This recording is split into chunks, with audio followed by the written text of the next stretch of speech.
Hi everyone and welcome back to another video. If you don't know me, my name's Rachel and I'm very, very happy you're here. Blatant misogyny is everywhere online and sometimes it is very, very hard to escape. Today we are going to be taking a look at some posts of blatant misogyny found on Reddit and we are going to expose them for the trash that they are. Like I say, all of these are screenshots that I found straight off Reddit and we are going to start with this absolutely horrific one. This is a post from True Off My Chest. And, oh, you are not going to like this husband. I don't.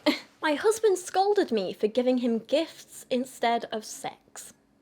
I always buy my husband a couple of things for Christmas. I got him shoes and cologne this year. I knew he doesn't love gifts, but he hasn't said something like this before. He spends more on me and our children get a lot of presents. But last night he said to me, "You shouldn't have bought me anything.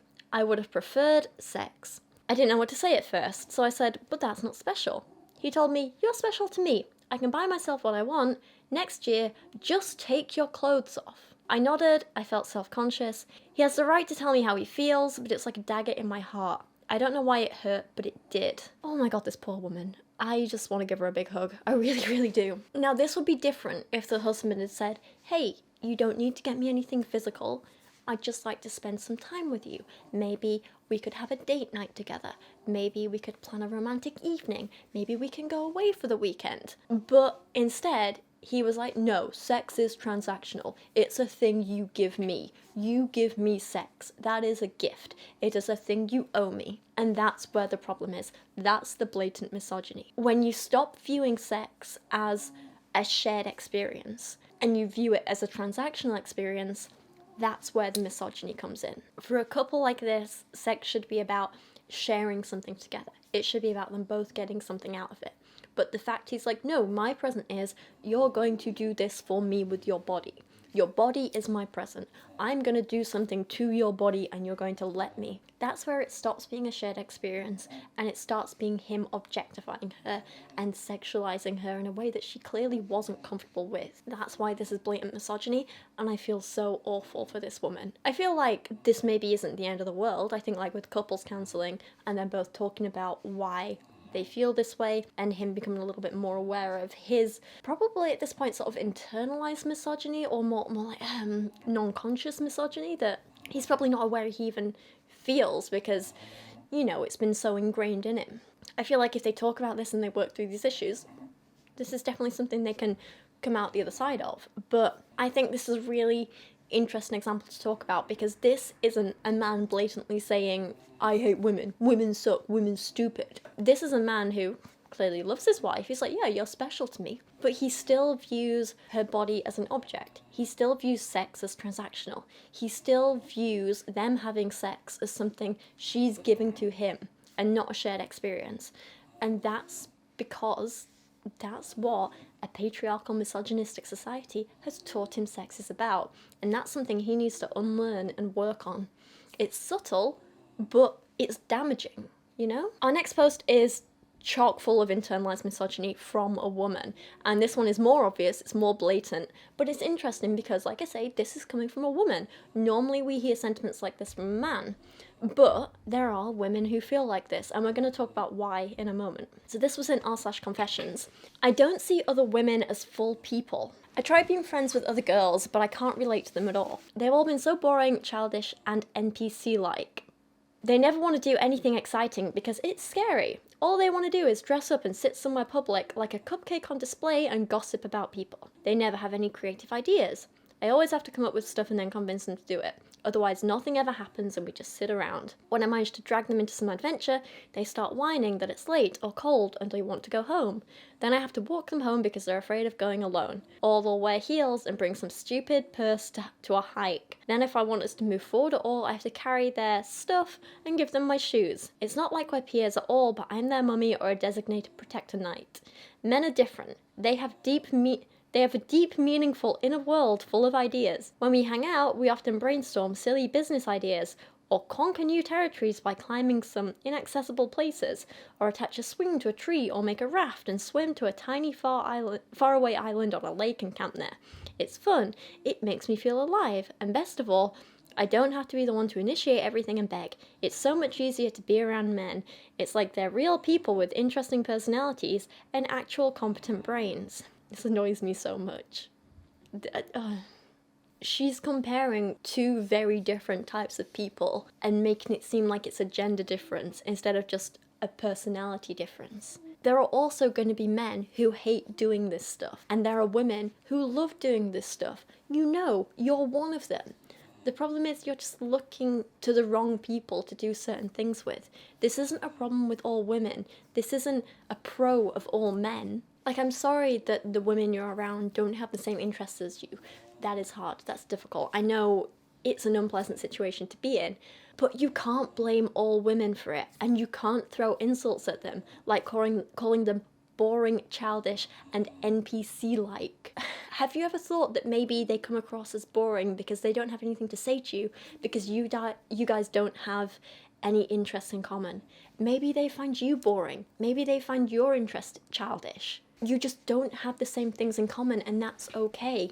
Clearly, you're not, seeing their... What was it you said about men? They have deep, meaningful inner worlds. So does everyone. These women probably do as well, but you don't know how to access it and talk to them because you don't have the same interests. They probably think you don't have a deep, meaningful inner world, because if they try and talk to you about the things that interest them, you're like, don't care, don't want anything to do with this. It's okay to not have things in common with people. It's okay to not get on with people, but you don't need to insult them like this, and you don't have to blame it on a whole gender. This idea that, oh, women are boring, women are stupid, women are going to... This is absolutely misogynistic, and it stems from hearing so many harmful stereotypes about women and internalizing them. As a woman, you can't be here being, I'm not like the other girls, I'm more meaningful than them. No, that doesn't help anyone. You just sound mean and cruel, and you're perpetuating these harmful stereotypes.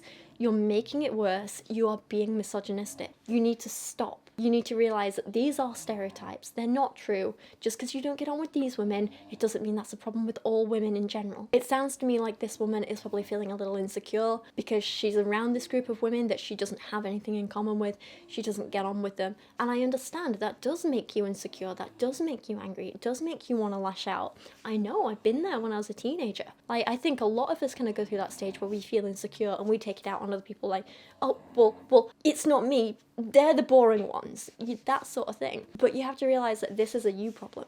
This is something you have to work on yourself. You have to work through that and feel more comfortable with yourself and stop blaming other people. Especially stop blaming women for being people. So yeah, this post upset me, but let me know your thoughts on it. There's a lot more to say on this that I don't really have time to cover, so let me know down in the comments. Also, I think the mic's probably picking up Kyra's snoring quite a bit. She's up by the front door. She's proper passed out. I just filmed another video. I don't know what order these two are going out in, but we just had a big game of fetch before this, and she's absolutely exhausted, bless her. So she's snoring. It's echoing around the whole flat. Sorry about that, but she's being very, very cute. This one, again, comes from a woman, but this time aimed at men. And you might think, okay, insulting men, where's the misogyny? But there is.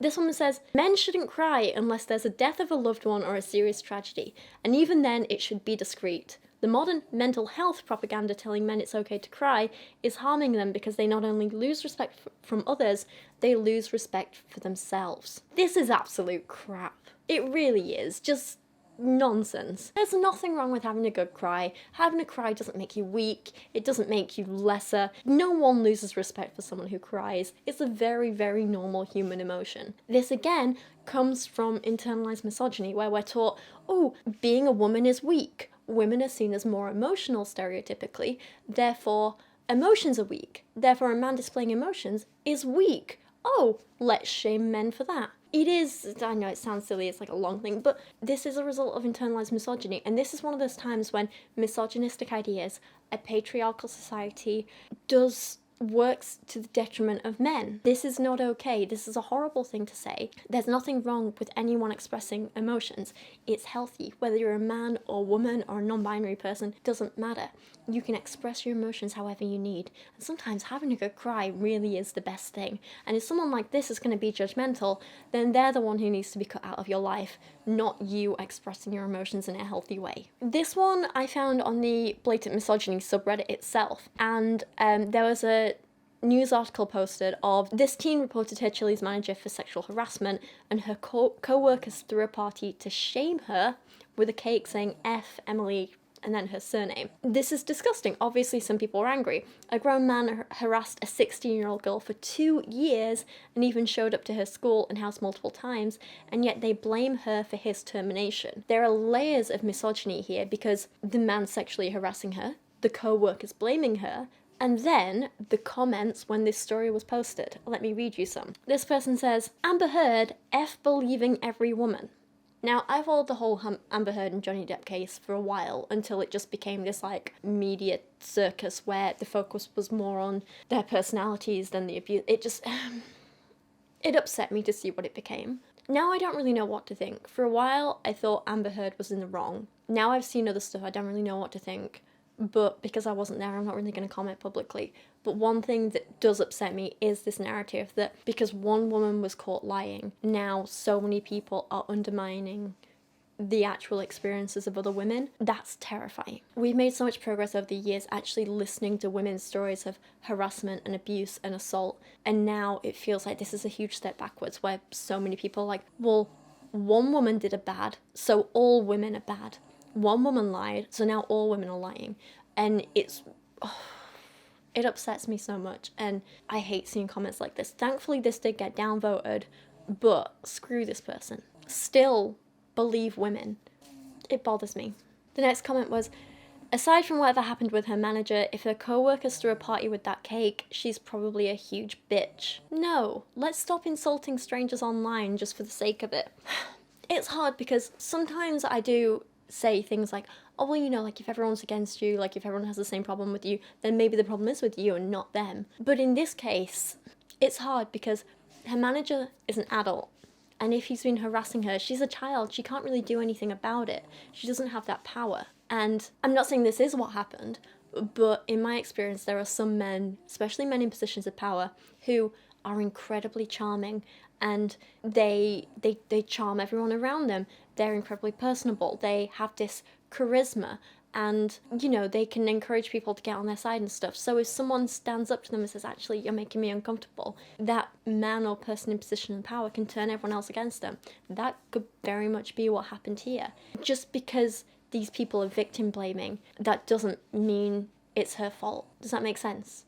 Sorry, this one's a little one. It's hitting me a little bit personally, and I feel a bit emotional talking about this. I don't know if I'm making much sense. Some people argued that this was dangerous because when co-workers like this shamed Emily as a victim, seeing this sort of thing online, this makes other people afraid to come forward because they're afraid that they're going to be shamed too. They're afraid they're not going to be believed. They're afraid that they're going to get backlash for being a victim. It happens. When I came forward about the abuse that I faced, and my ex responded with literal death threats, and he threatened to release intimate images of me online. He threatened to, he was like, oh, I can make up any story I wanted, and people would believe me because it's him. He threatened all that stuff, and I had to get the police involved. And I had so many people telling me, oh, what did you do to deserve it? Oh, you probably deserved it. Oh, you get what's coming to you, and all that sort of thing. It is terrifying coming forward about this stuff, and when you see this kind of backlash and victim blaming, it does make you more scared to come forward. Some people just say, oh, why not go to the police about this, this and this, but it's scary. You think you're not going to be believed, you're going to have people question everything you've done, you think people are going to blame you for it. It's horrible. And this person completely undermined all that and said, can you give me the name of one woman who was harassed but decided not to come forward because Emily was shamed by her co-workers? No, I can't give you one specific woman, but there will be one. Not necessarily this one particular story that did that, but it all adds up, doesn't it? When you blame and shame every single victim, or the majority of victims, it makes new victims afraid to come forward. It's not that this happened so now she won't come forward. It's that this happened, and this happened, and this happened, and this happened, and this happened, and so now her, and her are all afraid to come forward. That's how it works. And it's a mess. This person again decided to blame the girl, Emily, and said, delete social media so people can't repost your pictures or link you, report to the police, talk to family, get a new job, etc. Except why should she have to do any of that? She was the victim in this. She was the one who was harassed.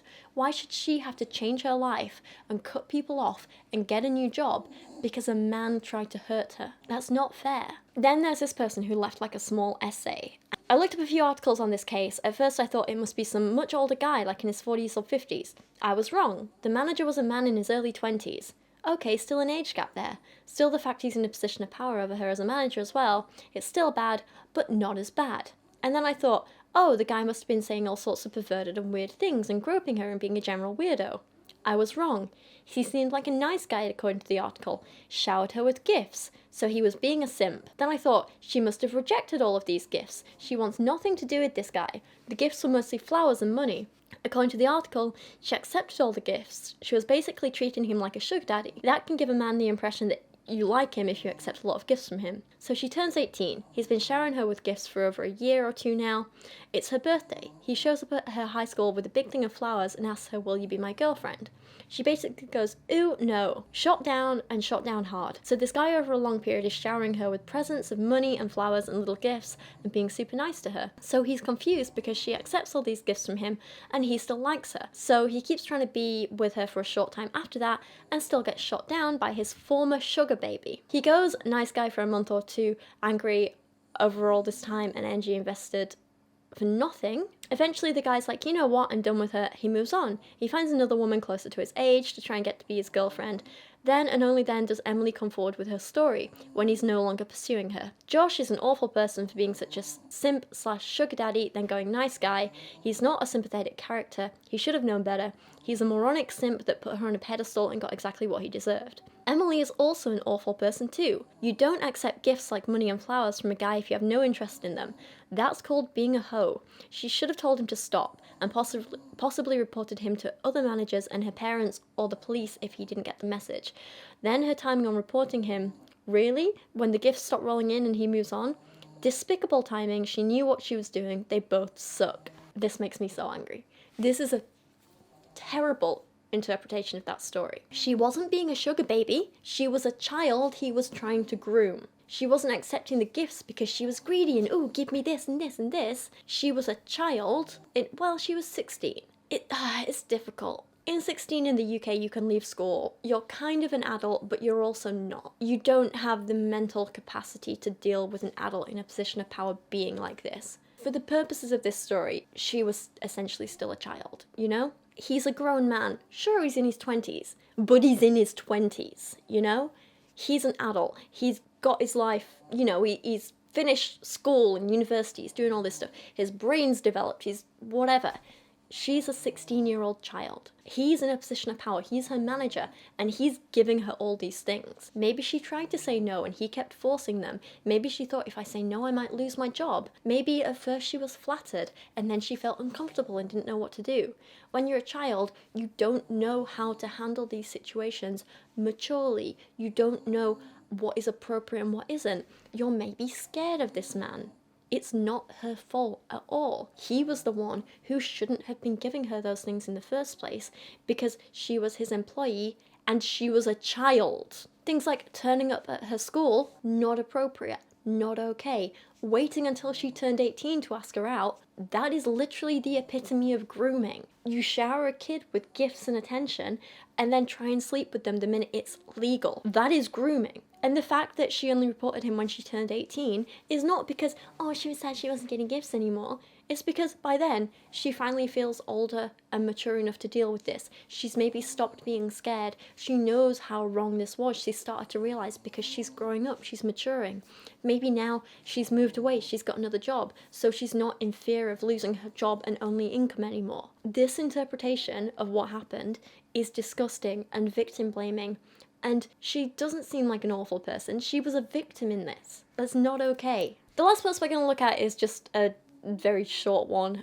Someone posted this text conversation with his dad to Reddit, and it said, my crush turned me down at school. And the dad replies with, I'm going to send you $20 to your debit card, buy all the girls in your class ice cream, and don't buy her one. She gonna learn a life lesson tomorrow. The only thing this is teaching is that, oh, you dare to say no to a man, you get punished. It's so unfair, it's cruel. I'm not saying, oh, she should get ice cream too. I'm saying the fact that you're going out of your way to publicly shame someone and be like, this is what you get for saying no to me, is disgusting. It's misogynistic. It's dangerous. This woman doesn't owe you anything. She doesn't have to say no to you Just because you have a crush on her, she doesn't owe you anything. People can say no, this is fine. You don't take a no and then punish them for saying no. That's abusive and dangerous and disgusting, and in this case, misogynistic. The dad here is just teaching the kid that, oh, as a man, you have a right to take anything you want from a woman. If a woman dares say no to you, if a woman dares have autonomy, you punish her for it. It's disgusting, it's horrific. But I'd like to know what you think. Please let me know your thoughts on all of these down in the comments. If you're new here, it would be great if you want to subscribe. I post new content all the time. We look at Reddit posts like this, we talk about feminism, we talk about LGBTQ plus issues, we talk about books and poetry and a little bit of history and science and all sorts of fun stuff like that. It's basically like education but entertaining, or at least I hope it is. That's what I aim for. But for now, thank you so much for watching today. If you want to find me over on other social media, you can find me on Instagram at Rachel Oates, but with a 0 instead of an O because my name was taken and I'm annoying like that. I'm also streaming a little bit more often over on Twitch now, so you can go find me over there. And if you want to help support me on my work, I have Patreon, I have merch you can buy, and I also have a book available on Amazon now. It's a poetry book called Reflections on Healing. I'm very, very proud of it. It's my baby. And yeah, that's pretty much me done for today. Thank you so much for watching. Please stay safe, please look after yourself, please look after each other, and I'll see you again really, really soon. Bye.